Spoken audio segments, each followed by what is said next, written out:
County ক্রিকেটে সন্দেহজনক bowling অ্যাকশনের জন্য নিষেধাজ্ঞায় পড়েছেন সাকিব আল হাসান।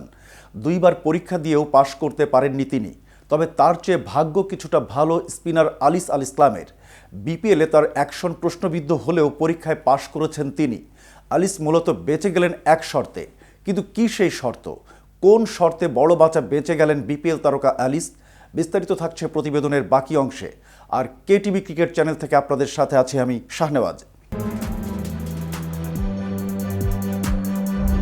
আলিসের বোলিং অ্যাকশন পরীক্ষায় উতরে যাওয়ার খবর নিজেদের ফেসবুক পেজে দিয়েছে তার বিপিএল দল চিটাগং কিংস। তবে এক্ষেত্রে একটা শর্ত মেনে চলতে হবে তাকে। নিজের বোলিং তুন থেকে আপাতত অফ স্পিনের ক্রস সিম ডেলিভারি বাদ দিতে হবে তার। এ বিষয়ে আলিস গণমাধ্যমকে বলেন, আমার অফ স্পিনের ক্রস সিম ডেলিভারিটা নিয়ে প্রশ্ন উঠেছে। নাসিরুদ্দিন নাসু ভাইয়ের সঙ্গে বিষয়টি নিয়ে আলোচনা করেছি। এ নিয়ে আমি নিজেও কিছুদিন কাজ করেছি, চেষ্টা করছি ওই ডেলিভারিটি না করার। আন্তর্জাতিক ক্রিকেট ক্যারিয়ার গড়তে এই পরীক্ষা অত্যন্ত গুরুত্বপূর্ণ।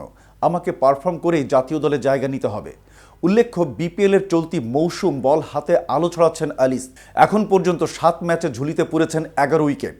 19 জানুয়ারি প্রথম ফরচুন বরিশালের বিপক্ষে তার বোলিং অ্যাকশন নিয়ে প্রথম প্রশ্ন ওঠে। পরের ম্যাচে তাকে মাঠে নামানো হয়নি।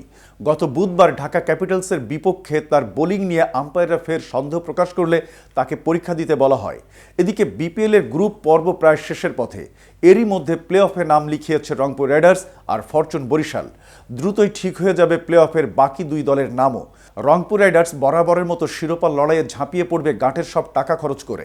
এরই মধ্যে ফ্রাঞ্চাইজি সূত্রে জানা গেছে, রংপুর চুক্তি করে ফেলেছে সিঙ্গাপুরে জন্ম নেওয়া অস্ট্রেলিয়ান ক্রিকেটার টিম ডেভিডের সঙ্গে। একই দলে খেলবেন আর এক অসি তারকা ডেভিড ওয়ার্নার। রংপুর ফ্রাঞ্চাইজি সূত্রের দাবি, অস্ট্রেলিয়ার ডেভিড ওয়ার্নার এবং ওয়েস্ট ইন্ডিজের সুনীল নারায়ণের সঙ্গেও চুক্তির আনুষ্ঠানিকতা সেরে ফেলা হয়েছে। কোন সময় কাকে আনা হবে সেটি ঠিক হবে পয়েন্ট টেবিলে দলের অবস্থান বুঝে। আজ সিডনি থান্ডার্সের হয়ে বিগ ব্যাশ ফাইনাল খেলার পর ওয়ার্নারের বিপিএলে আসতে সমস্যা হওয়ার কথা নয়। প্লে অফেই রংপুরের হয়ে দেখা যেতে পারে তাকে। আর নারায়ণকে ফাইনালে খেলানোর ইচ্ছা রাইডার্সের।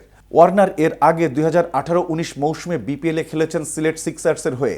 নারায়ণ তো বিপিএলের পরিচিত মুখই। এ পর্যন্ত 6 মৌসুম খেলেছেন বিপিএলে। 2 ফেব্রুয়ারি দুবাইয়ের IL T20-তে আবুধাবি নাইট রাইডার্সের হয়ে খেলা আছে নারায়ণের। নাইট রাইডার্স যদি প্লে অফে ওঠে তাহলে নারায়ণের বিপিএলে আসার সম্ভাবনা কমে যাবে। আজ এ পর্যন্তই। এতক্ষণ সাথে থাকার জন্য ধন্যবাদ। নিত্য নতুন ক্রিকেট আপডেট ও ইনফরমেটিভ ভিডিও পেতে কেটিভি ক্রিকেটের সাথেই থাকুন। ধন্যবাদ।